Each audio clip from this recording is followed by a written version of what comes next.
Je connais au moins un gars qui est sorti de l'islam à cause de ce verset. D'accord? Un gars, je peux même vous donner son nom, vous pouvez le chercher en ligne, il s'appelle Converted to Islam. Et un jour, il y a quelqu'un qui l'a frappé avec une question. Il lui a dit, en islam, on a le droit de coucher avec une femme mariée. Le gars a dit, non, c'est pas possible, tu racontes des conneries. Il a dit, je t'assure, en islam, on a le droit de coucher avec une femme mariée. Il y a un cas particulier, on a le droit. Il a dit, non, c'est dans le Coran. Et je vais vous montrer le verset qui a été émis à l'époque d'une razzia, qui s'appelait la razzia de Hanin, ou la bataille de Hanin. Et je vais vous dire ce que dit ce verset. Et vous allez voir, c'est assez choquant, pour vous dire qu'à un moment donné, l'islam vraiment s'est enfoncé dans l'esclavagisme. C'était quand les esclaves étaient utilisés pour être vendus, peut-être agressés sexuellement, pour être violés, pour être... Et on est très très loin de l'image que certains veulent donner. Alors, je vous prends Surat An-Nisa, je vous prends le verset 4, 23 et le suivant, 4, 24. Il parle de quoi ces versets? Il parle des femmes qui vous sont interdites, ça signifie, il parle des femmes avec lesquelles l'homme n'a pas le droit de coucher. D'accord? Alors, classiquement, hein, je vous le montre, mais bon, c'est du Coran, vous pouvez le trouver facilement en ligne. Hein.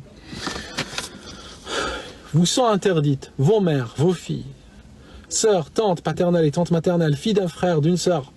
Donc, ils vont vous expliquer tout ça.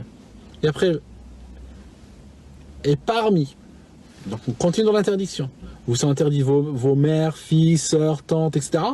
Et parmi les femmes, et ici il dit, les dames qui ont un mari, sauf si elles sont vos esclaves en toute propriété. Ok? Je vous le montre. Et en fait, ce qui s'est passé, c'est que durant cette razzia, ils ont attaqué un autre peuple, une autre tribu.